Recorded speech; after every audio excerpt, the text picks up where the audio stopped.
श्री शिवाय नमस्तुभ्यम। हर हर महादेव। 30 दिसंबर 2024 को सोमवती अमावस्या तिथि पड़ रही है। यह साल की अंतिम अमावस्या है। इस दिन पंडित प्रदीप मिश्रा जी द्वारा बताए गए कुछ विशेष उपाय जो मैं आपको इस वीडियो के माध्यम से बताने वाली हूँ। यह उपाय सिर्फ सोमवती अमावस्या के दिन ही किए जाते हैं। अगर आप पीपल के वृक्ष की परिक्रमा करते हैं तो आपको अखंड सौभाग्य की प्राप्ति होती है। इस दिन आपको पीपल के वृक्ष की 108 फेरी जरूर लगानी चाहिए, पर खाली परिक्रमा न करें। अब बढ़ते हैं गुरुदेव द्वारा अमावस्या तिथि को किए जाने वाले अन्य उपाय की तरफ। जिनके घर में कलेश मचा हुआ है या कोई पैसा खाकर भाग गया है, आपका रुपया नहीं दे रहा है, बहुत मशक्कत कर लिए, हाथ पैर जोड़ लिए, पर वह पैसा वापस करने को तैयार ही नहीं है, तो आपको काली तिल लेनी है। काली तिल को सोमवती अमावस्या के एक दिन पहले रात में पानी में गला लीजिए। जब गल जाए तो सोमवती अमावस्या के दिन आपको उस तिल्ली को पीस लेना है। याद रखिएगा, उसे खलबत्ते या मिक्सी में ना पीसे, उसे अपने हाथों से किसी भारी चीज से पीस लें। अब पिसी हुई तिल को किसी कटोरी में निकाल लीजिए और उस पिसी तिल में थोड़ा सा पीला चंदन मिला लीजिए और अपने पास के किसी भी मंदिर या शिवालय में जाकर भगवान शंकर के शिवलिंग पर उसका लेपन लगाइए। सिर्फ शिवलिंग पर ही नहीं लगाना, आपको पूरी जलाधारी माता पार्वती के हस्तकमल पर, शिवलिंग पर, हर जगह आपको उस लेपन को लगाना है। जब सब जगह लेपन लग जाए तो अपनी 3 उंगलियों से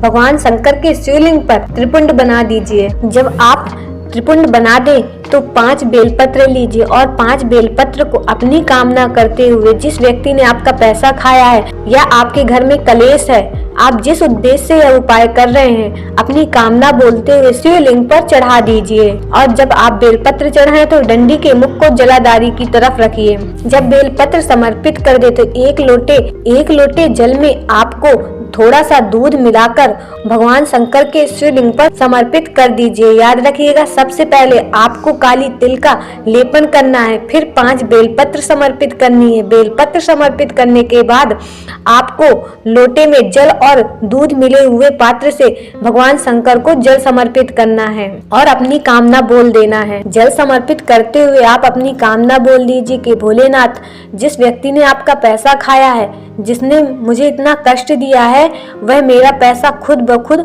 मेरे पास लाकर मुझे दे दे। इतना कहते हुए आप आ जाए। अगली सोमवती अमावस्या तक आपको आपका पैसा आपके हाथ में मिल जाएगा। जिस व्यक्ति को शुगर की बीमारी है, बीपी की बीमारी है, या घुटनों में दर्द है या कमर में दर्द है, यहाँ तक कि अगर आपको कैंसर भी है, तो आप इस उपाय को करें। यह उपाय कैसे करना है आगे मैं आपको बताती हूँ। आपको 1 लोटे पात्र में जल लेना है। जिस लोटे में आपने जल लिया है उसमें थोड़ी सी काली मिर्च को पीसकर उस जल में मिला लीजिए और 7 बेलपत्र को उस कलश में डाल लीजिए। 7 बेलपत्र डालने के बाद आपको किसी 7 वृक्ष के पत्ते डालने हैं। ये 7 वृक्ष के पत्ते कोई भी हो सकते हैं। आपके नजदीक में जो भी पेड़ हो उनके 7 पत्ते आप तोड़कर उस कलश में डाल लें। जब आपका कलश तैयार हो जाए तो आप अपने घर से निकलने से पहले पूरे घर में उस कलश को घुमाते हुए आएं और जिस व्यक्ति को रोग या बीमारी है, जिसके लिए यह उपाय कर रहे हैं, उस कलश को उसके हाथों से स्पर्श करा दें। फिर किसी भी पास के मंदिर या शिवालय में जाकर भगवान शंकर के शिवलिंग पर वह जल समर्पित कर दें। जब जल समर्पित कर दें तो जो आपने कलश में बेलपत्र और 7 वृक्ष की पत्तियां डाली हैं, उनको भी एक एक कर निकाल कर कलश से समर्पित कर दें। जब आप पत्तियां समर्पित कर दें तो उसके बाद थोड़ा सा कलश में जल बचाकर भगवान शंकर के मंदिर की जो चौखट होती है, उस चौखट पर थोड़ा सा जल समर्पित कर दें। जब आप चौखट पर जल समर्पित करें तो जल समर्पित करने के बाद उसी चौखट के जल को थोड़ा सा अपने घर लेकर आ जाइए और जो व्यक्ति बीमार है, जिसके घुटने दर्द हो रहे हैं या कमर में दिक्कत है या शुगर या बीपी की बीमारी है, उस जल को उस व्यक्ति के ऊपर 3 बार छींटा दे दीजिए। आपको यह छींटे सुबह 1 बार देना है, फिर शाम को 1 बार देना है और 1 बार दोपहर में देना है।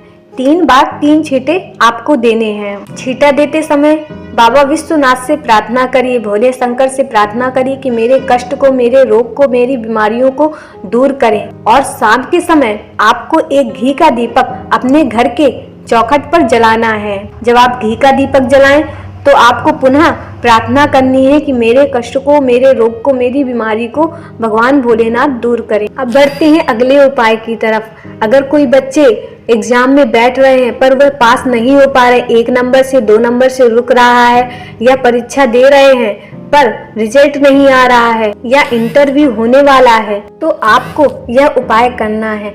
आपको इस उपाय को करने के लिए 2 स्वास्तिक बनाने हैं। अब यह स्वास्तिक कहाँ और कैसे बनाने मैं आपको बताती हूँ। आपको जो पहला स्वास्तिक बनाना है वह आपको पीपल के वृक्ष में बनाना है। आपको लाल चंदन या कुमकुम से एक स्वास्तिक पीपल के वृक्ष में बना देना है। जब आप स्वास्तिक बना दें तो आपको पीपल के वृक्ष में एक घी का दीपक जलाना है। याद रखिएगा, जो आपको पीपल के वृक्ष में दीपक जलाना है वो गोल बाती का लगाना है, यानी फूल बाती का। जब आप वहां पे दीपक जला दें तो आपको अपने किसी भी पास के मंदिर या शिवालय में आकर भगवान शंकर की जो चौखट होती है मंदिर की, उधर पर एक स्वास्तिक बना देना है। पर यहाँ पे जो आप दीपक लगाएंगे वो 2 बाती का और लंबी बत्ती का लगाएंगे। जो आप चौखट पर स्वास्तिक बना रहे हैं आप ये किसी भी साइड बना सकते हैं, लेफ्ट साइड या राइट साइड, आपको जहां भी सुविधा हो, पर ऐसा बनाइए कि किसी का पैर ना लगे। एक कोने में आप स्वास्तिक बना दें और जहां पे स्वास्तिक बनाए वहां 2 बाती के दीपक जला दें। मतलब कि एक ही दीपक में 2 लंबी बाती लगाकर आपको दीपक जलाना है।